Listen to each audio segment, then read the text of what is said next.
Doctor Aparna's homeopathy, मी doctor Aparna. तर आज आपण डिस्कस करणार आहोत, तुमची पण मुलं तुम्हाला हेच म्हणतात का, फोन दे तरच जेवेल, नाही तर जेवणार नाही। तर हे कशामुळे, तर सर्वात प्रथम तुमच्या मुलांना भूकच लागत नाहीये आणि भूक न लागण्याचं कारण म्हणजे तुमच्या मुलांना स्क्रीन टाइम जो मिळतोय तो, त्यामुळे मुलांचं डिस्ट्रॅक्शन होतंय। कशापासून, तर जेवण्यापासून। न जेवल्यामुळे मुलांना झोपही लागत नाहीये आणि झोप न लागल्यामुळे मुलांच्या डोळ्यांखाली ब्लॅक सर्कल्स यायला चालू होतात, ज्यामुळे जास्त वीकनेस येणं, ग्रे हेअर होणं किंवा झोप न लागणं, ह्या गोष्टी कुठेतरी एकमेकांशी संबंधित आहेत।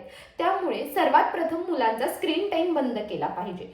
जेव्हा घरात सात्विक जेवण बनतं किंवा व्यवस्थित अन्न जे आई आपल्या मुलाला आवडतं तेच बनवते आणि मुलं ते आवडीचं असूनही घेत नाहीत, कारण की त्यांच्या पोटाला भूकच नसते, कारण त्यांचा मेंदू फक्त एकाच गोष्टीची मागणी करत असतो, जे म्हणजे स्क्रीन टाइम म्हणजेच फोन। आणि फोन बघता बघता मुलं काय खाऊ शकतात, तर फक्त वेफर्स, नाचोस किंवा इतर वरचे पदार्थ, आणि त्यामुळे त्यांचं पोटही भरतं। बिस्किट्स, वेफर्स ही खाल्ल्यामुळे मुलांना पुढचं पूर्ण जेवण खाण्यासाठी भूकच लागत नाही। त्यामुळे सर्वात प्रथम स्क्रीन टाइम बंद करा। तो कसा, आता बरेचदा आई वडील म्हणतात की मॅडम त्याला सवय लागली आहे, मग काय केलं पाहिजे।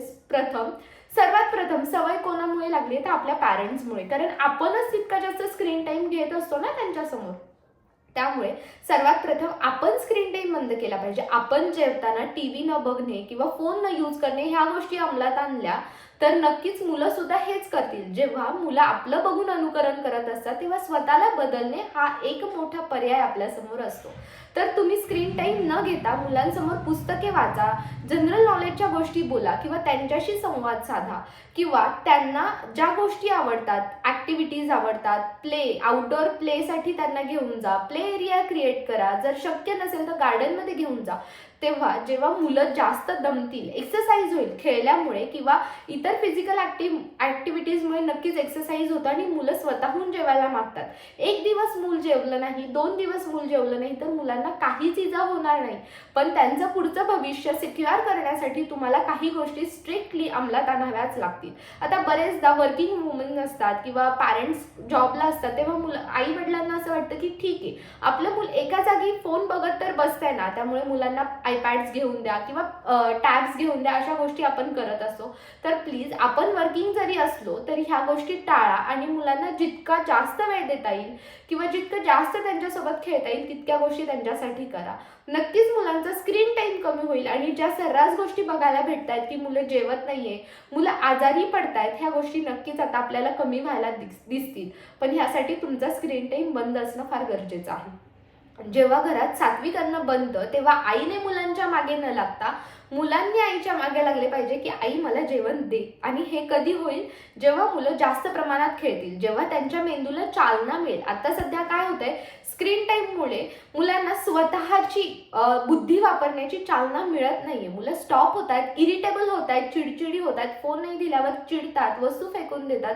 हे कशामुळे, तर फोनमुळे। आणि सगळ्यांना माहिती आहे फोनचा यूज किंवा रेडिएशन्स किती वाईट आहेत, त्यामुळे स्वतःच्या मुलांना ह्या गोष्टींपासून नक्कीच तुम्ही अलर्ट केलं पाहिजे। त्यांना नाही गोष्टी कळाल्या तरी पॅरेंट्सला एक मूल आपलं कसं वाढलं पाहिजे हे नक्कीच कळतं।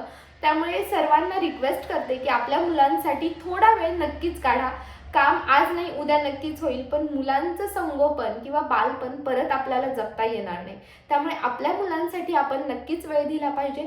आणि जर नसेलच शक्य, तर फोन हा पर्याय त्याच्यासाठी नाहीये। तुम्ही त्यांच्यासाठी खेळणी आणून ठेवा किंवा त्यांना विविध गोष्टींच्या सवयी लावा, मुलं स्वतः शिकतील। जेव्हा आपण अनुकरण करतो तेव्हा मुलं आपलं अनुकरण करतात। त्यामुळे आपण स्वतः काही गोष्टी स्ट्रिक्टली पाळल्या तर मुलंही पाळतील।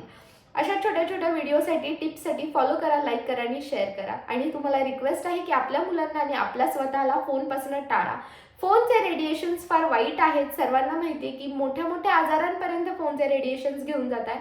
हा व्हिडिओ अलर्ट करण्यासाठी आहे। काही टिप्ससाठी नक्की फॉलो करा, लाईक करा आणि शेअर करा, आणि काही वाटल्यास कमेंटमध्ये नक्की कळवा। थँक्यू।